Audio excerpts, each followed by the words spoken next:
$200,000 for one night, he said. I couldn't believe it. For a moment, I just stood there, frozen, clutching the towel wrapped around me like it was the only thing keeping me grounded. My stepdad, Adam, was standing a few feet away from me in the hallway, his eyes locking onto mine with this disgusting mix of confidence and desperation. It was like he had rehearsed this moment. I was too shocked to speak at first, but when I did, it came out as a yell, a mixture of disbelief, anger, and pure disgust. "What the hell is wrong with you?" I screamed, backing away as fast as I could. "My name's Michelle. I'm 33 now, married, with 2 kids, and thankfully a far cry from the version of myself that was standing there in that hallway. At the time, I was 25, fresh out of college, and drowning in debt from student loans. I was working as an assistant professor at a community college, trying to make a name for myself, while scraping by on barely enough to pay my bills. My dad had moved to a different country when I was a teenager and had basically disappeared from our lives. My mom, Julia, had married Adam when I was 20, and let's just say, he wasn't the kind of person I'd have ever willingly chosen to have in my life. But my mom adored him, or at least she pretended to. He was 45 years old, wealthy, and provided her with everything she wanted. My mom was a bit older than him. It all started that afternoon. I was spending the weekend at my mom's house, something I rarely did because, honestly, being around her wasn't easy. My mom, Julia, and I never had a great relationship, especially after my twin sister died when we were kids. But with money being so tight, I figured staying with her for a couple of days would save me the cost of groceries, and maybe we could actually have a decent conversation for once. That day, I'd gone out for a jog. It was brutally hot, and by the time I got back, I was drenched in sweat. I saw a note on the kitchen counter saying that my mom was out visiting a friend and Adam had gone grocery shopping. Perfect. I thought I had the place to myself for a little bit, so I headed straight for the shower, not even bothering to grab clothes since I figured no one would be back for a couple of hours. After my shower, I wrapped myself in a towel and headed toward the bedroom where I'd left my clothes.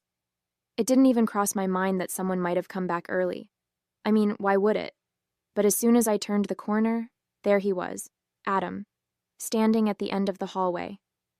My heart dropped.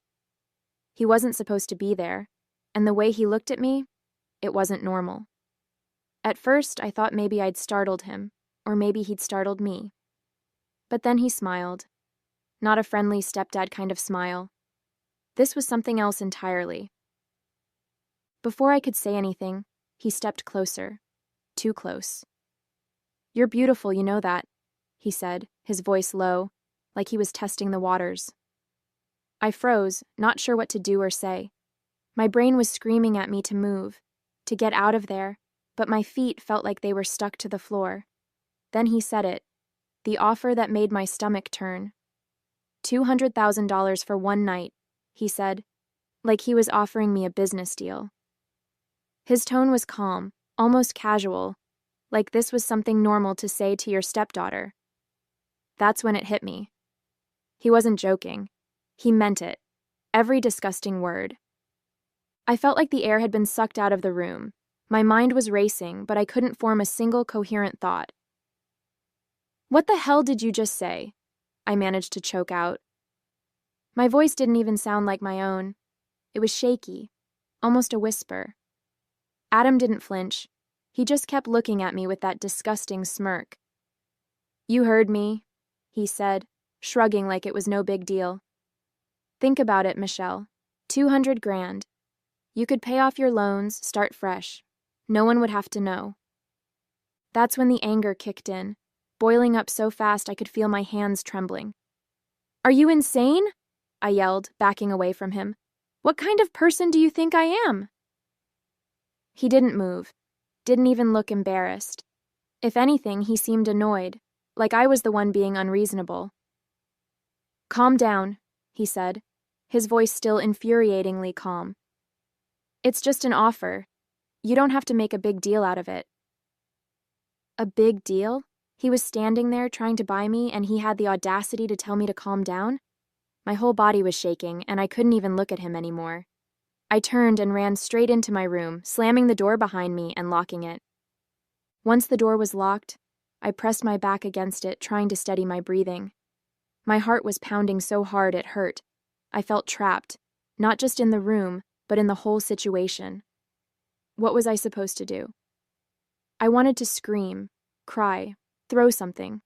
But most of all, I wanted to be anywhere but there. The worst part was knowing I had no one to call. My mom? She'd never believe me. She never believed me about anything important. And this? She'd probably twist it into being my fault somehow, like she always did. I sat on the floor, hugging my knees, trying to figure out what to do. Minutes dragged by, each one stretching out endlessly as I sat there in silence. Through the thin walls, I could hear the low murmur of the TV. Adam had made himself comfortable in the living room, as if nothing had happened. The audacity of it made me feel sick. Then finally the sound of the front door opening broke the tension. I heard my mom's voice, light and casual, like it was just another normal evening. For a moment, relief washed over me. She was home, but almost instantly a wave of dread followed. What was I supposed to say? Would she even listen? My hands were clammy as I unlocked the door and stepped into the hallway. There she was, setting her purse down on the counter, while Adam leaned back on the couch like he didn't have a care in the world. My stomach churned, but I swallowed hard and found my voice. "Mom, I need to talk to you. Alone." She turned to look at me, her brow furrowing slightly. "What's wrong?" she asked, her tone more impatient than concerned. My eyes flicked to Adam, who was watching us like this was some kind of show. I hated how calm he looked, like he already knew how this would play out. I gestured toward the kitchen, trying to keep my voice steady. "Can we just talk in private?" My mom sighed but followed me into the kitchen. I could feel my hands trembling as I leaned against the counter, trying to find the right words. "Mom," I started, my voice cracking. Adam said something to me. Something disgusting. Her face shifted, but not in the way I'd hoped. Instead of concern, there was annoyance. "What are you talking about?" she asked sharply. I took a deep breath, feeling like I was about to step off a cliff. "He offered me money, $200,000, to sleep with him." The words felt like acid coming out of my mouth. I expected shock, anger, something. But what I got instead made my heart drop. Her expression hardened, and she let out a bitter laugh. "Oh, for God's sake, Michelle, don't be ridiculous." I stared at her, dumbfounded. "I'm not lying," I said, my voice rising. "He said it, not long ago, in the hallway." But she wasn't listening. She was already shaking her head, her lips curling into a sneer. "You're unbelievable," she said. "I should have known you'd pull something like this. Always looking for attention, always trying to cause problems." I couldn't believe what I was hearing. My own mother dismissing me like I was some troublemaker making up lies. I felt tears welling up, but I refused to let them fall. "I'm not lying," I repeated, louder this time, my voice shaking. She raised a hand to stop me, her expression cold and detached. "Enough, Michelle. Let's see what Adam has to say about this." She stormed back into the living room, and I followed, my heart pounding. Adam looked up from the couch as if we'd just interrupted his quiet evening. "Adam," my mom said sharply, her voice edged with anger. "Michelle just told me you said something completely inappropriate to her. She's claiming you offered her money for—" She hesitated, glancing at me with an icy glare. "For you know what?" She made a suggestive face, kind of embarrassed to say the words. Adam leaned back slightly, his expression shifting into one of exaggerated concern, like he was the one being wronged. "Julia, I don't know how to say this, but it's the opposite of what she's claiming," he said, shaking his head as if the mere suggestion was preposterous. "She came out of the bathroom in just a towel and, well, it felt like she was trying to get my attention." He glanced at me with a look of fake pity. "I didn't want to bring it up because I didn't want to upset you, but she's twisting the whole thing around now." My jaw dropped. "What?" I shouted, my voice breaking as I took a step forward. "That's not what happened, and you know it." But Adam kept his composure, holding his hands up in mock defense. "I swear, Julia, I was going to let it go because I didn't think it was worth causing trouble, but I can't just sit here and let her make these accusations." He sounded calm, even reasonable, and that made my blood boil. I turned to my mom, desperate for her to see through his lies, but the look on her face made my stomach sink. She wasn't looking at him. She was glaring at me. My mom didn't say anything at first, but her glare said it all. She believed him. Of course, she did. "Unbelievable," she muttered, shaking her head. "You come into my house, and this is how you act? How dare you, Michelle?" Her words hit me like a slap. I felt my face flush hot, my body trembling with frustration and anger. "You're seriously taking his side?" I yelled, my voice cracking. "He's lying, Mom. He's lying to your face." But she wasn't listening. She turned to Adam and placed a hand on his shoulder like he was the victim. "I'm so sorry you had to deal with this," she said, her tone dripping with sympathy. That was it. I couldn't take another second in that house. I turned and stormed toward the door, my hands shaking as I grabbed my bag. "You know what? Forget it," I said, my voice trembling. "Believe whatever you want, but I'm done." I didn't wait for her to respond. I just walked away, tears blurring my vision as I picked up what I had brought, walked towards the front door. I could barely breathe, the weight of betrayal and anger pressing down on my chest.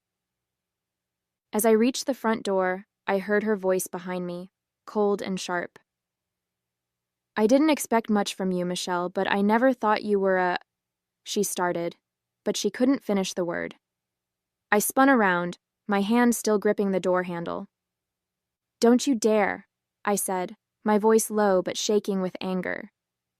My eyes burned as I stared at her, feeling every ounce of the hurt and betrayal welling up inside me. "You want to believe him?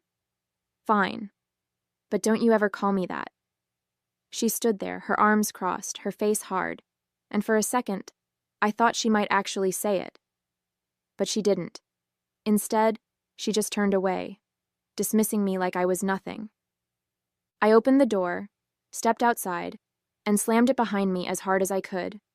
I could feel the tears starting to fall again, but I refused to let her see them. Not her, not Adam, not anyone in that house. I practically ran to my car, threw my bag into the passenger seat, and climbed in, gripping the steering wheel so tightly my knuckles turned white.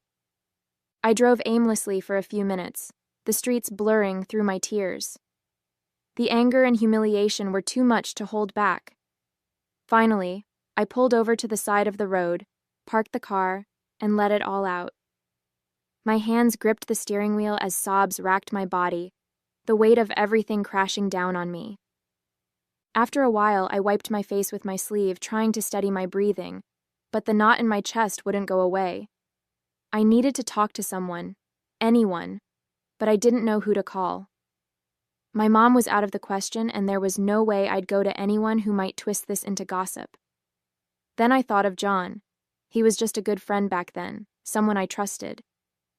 I hesitated for a moment, feeling embarrassed about what had happened, but I needed to get it out of me before it consumed me. With trembling hands, I picked up my phone and dialed his number. It rang a few times before he answered, his voice calm and familiar. "Michelle? Everything okay?" he asked, immediately sensing something was off. That was all it took for the tears to start again. "John?" I said, my voice cracking. I need to talk to someone. Can I just tell you what happened?" I braced myself for his reaction, not knowing if he'd judge me or think I was overreacting. But I didn't care. I just needed to let it out. John and I weren't anything more than friends back then. Good friends, but nothing romantic. We'd met at the community college where I worked. He was one of those people who always seemed easy to talk to, the kind of guy who'd crack a joke at the right moment to lighten the mood or offer a listening ear when you needed one. Over the months, we'd grabbed coffee a few times, and I always felt comfortable around him. He never pushed, never judged. Just a good, solid friend. That's why, Even though I felt humiliated and raw, I dialed his number. He was one of the few people I trusted to listen without twisting things around or making me feel worse.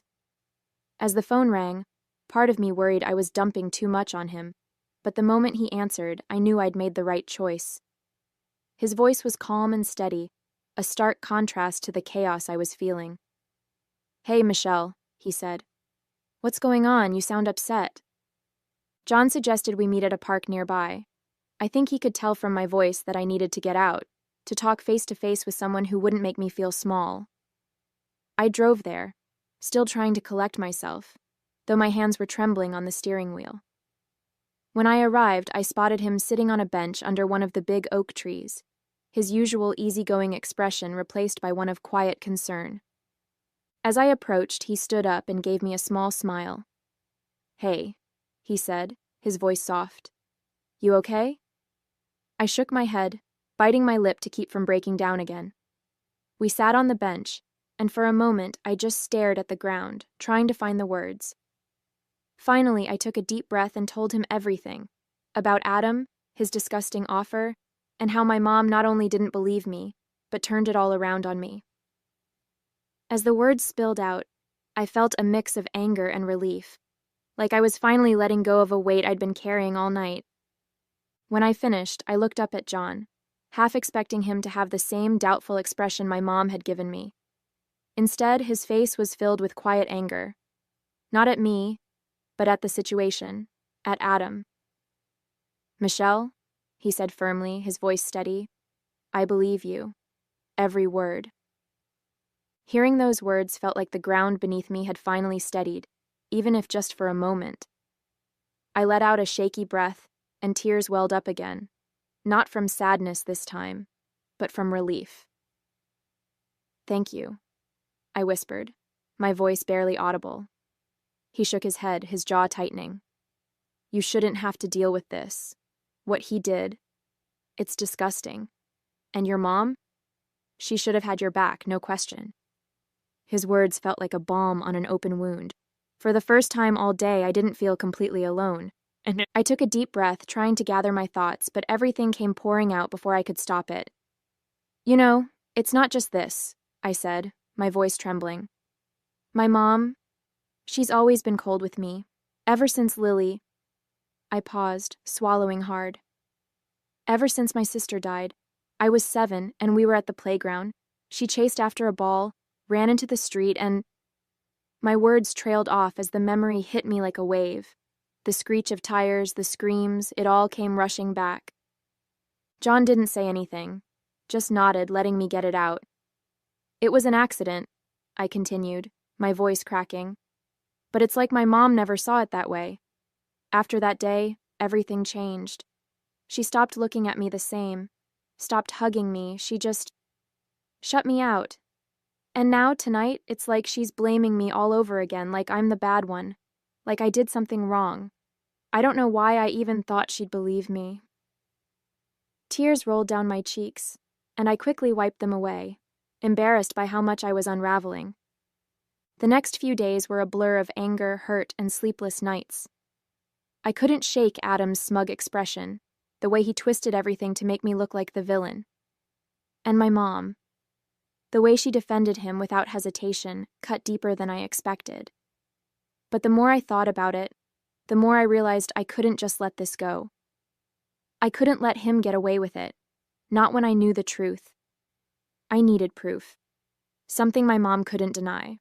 Something that would finally force her to see him for what he was. The idea hit me one night as I lay awake, staring at the ceiling, replaying everything in my head. My phone. I could use my phone to record him. It was simple, and I always had it on me.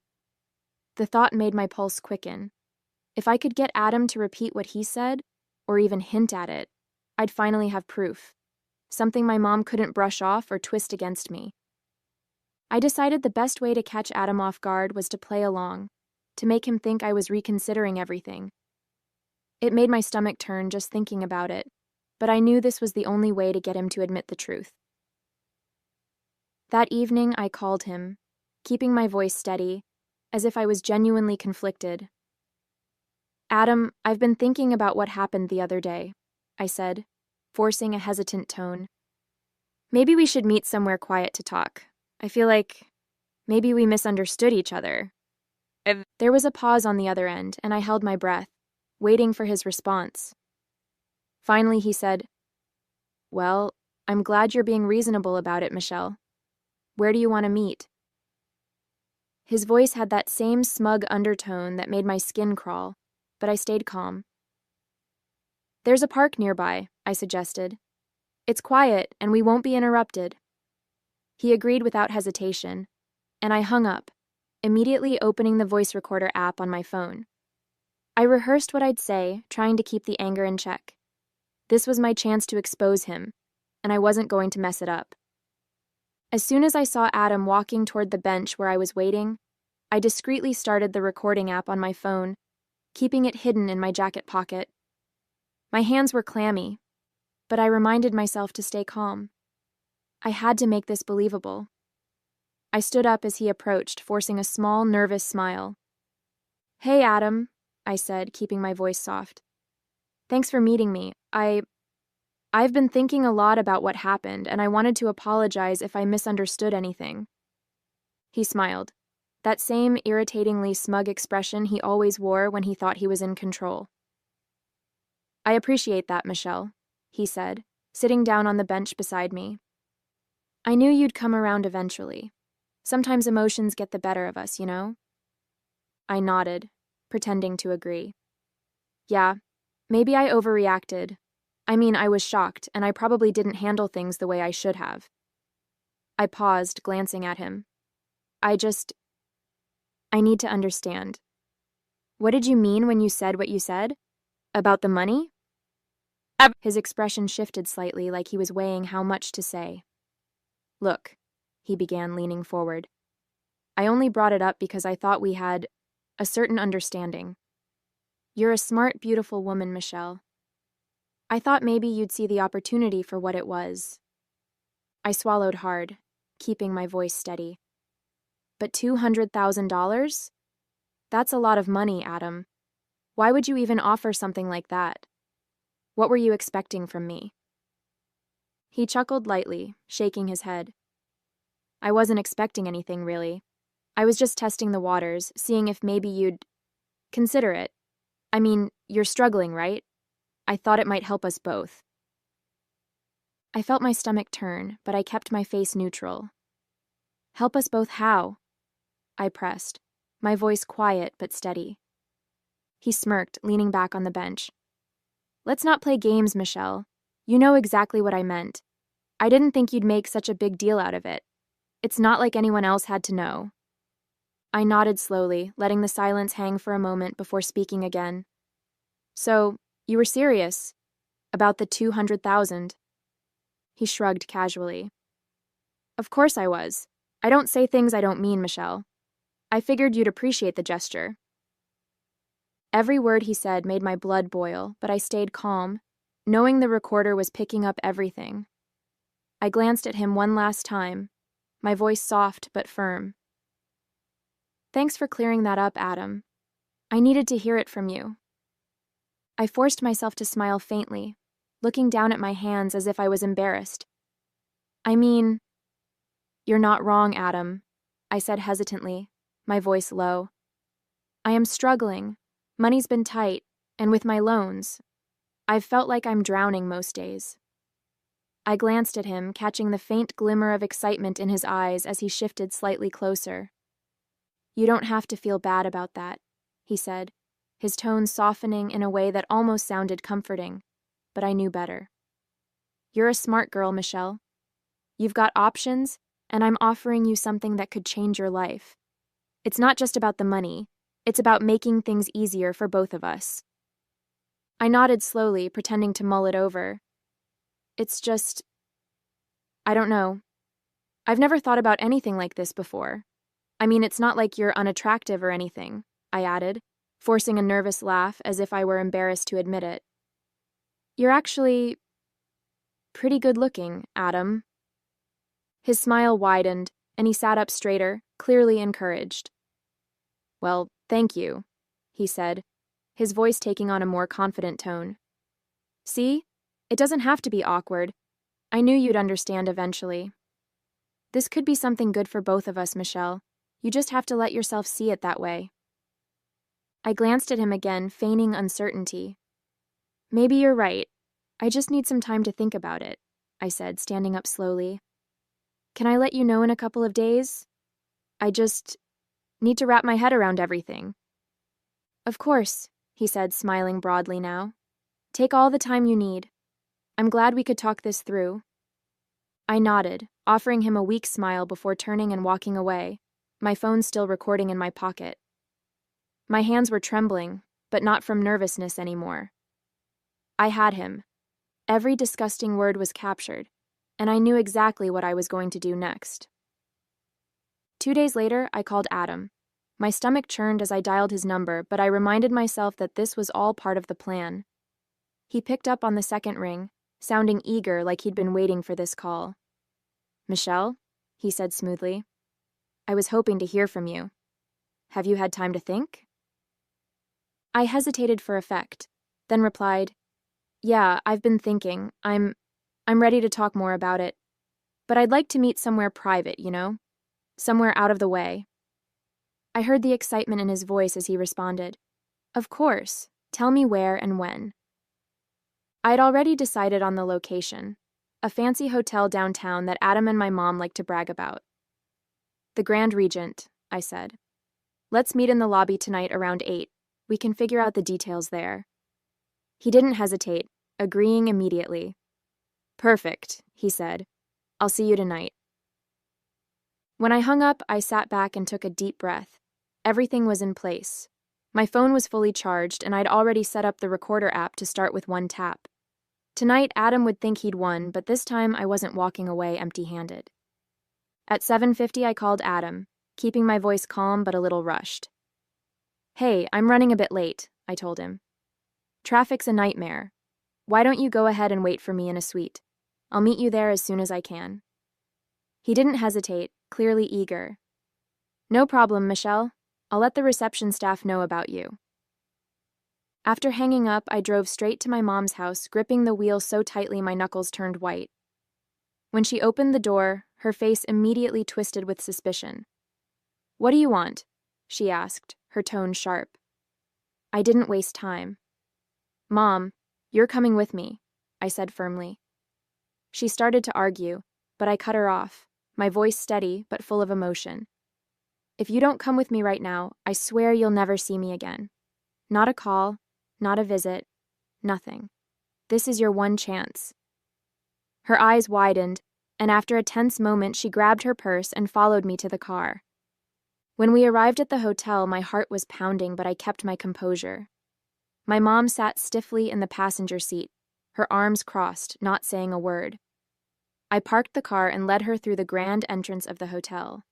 The air smelled of polished wood and fresh flowers, the kind of luxury Adam and my mom loved to flaunt. I walked straight to the reception desk, keeping my voice calm but firm. Hi, someone's waiting for me, but I don't know the room number. They said I should give you my name here. I told the receptionist my name. She nodded, typing quickly on her computer before picking up the phone to confirm. Yes, room 704, 7th floor. I turned to my mom, holding out the card. Let's go, I said, my voice steady.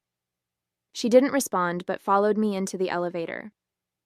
The ride up felt like an eternity. When we reached the room, I took a deep breath before sliding the card into the door. The lock clicked and I pushed it open. Adam was sitting in an armchair, looking far too comfortable. He looked up, expecting me to be alone, but his expression quickly changed when he saw my mom standing behind me. His smile faltered, and he shot up from the chair. What's going on? He asked, his voice sharper than usual, his confidence suddenly wavering. I stepped into the room, my mom trailing behind me. Adam's face was a mix of confusion and panic as he glanced between us. What's going on, Michelle? He demanded, trying to keep his voice steady, but the cracks were already showing. I pulled out my phone, holding it tightly in my hand. I thought it was time we cleared up that little misunderstanding, Adam, I said, my voice cold. You remember, don't you? The conversation we had at the park 2 days ago? His eyes darted to my mom, then back to me. Michelle, I don't know what you're talking about, he said quickly, his usual smugness replaced by a nervous edge. I think you're making a big mistake here. I smiled faintly, my hand trembling slightly as I tapped the play button on my phone. His voice filled the room, crystal clear. Every disgusting word he'd said at the park played back, his offers, his excuses, and, worst of all, his casual admission that he meant every word. My mom's face paled as the recording continued. She froze, her eyes wide as she stared at Adam. When the recording finished, I turned to my mom, my voice steady but full of emotion. That's the man you defended, the one you chose to believe over me. Now tell me, Mom, am I still the liar here? Adam started stammering, his face red with panic.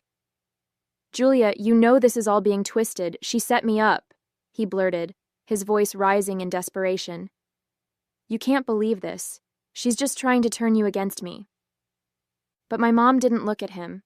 Her gaze stayed fixed on me, her mouth slightly open as if she couldn't find the words.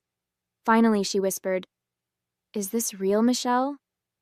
Her voice was barely audible, but there was no mistaking the crack in it. My mom and I didn't talk much on the drive home, but something shifted. For the first time in my life, I felt like she truly saw me. A week later, she filed for divorce, and Adam was out of our lives for good. She never saw him again, and neither did I. In the weeks that followed, my mom and I started talking more, and slowly, our relationship began to heal.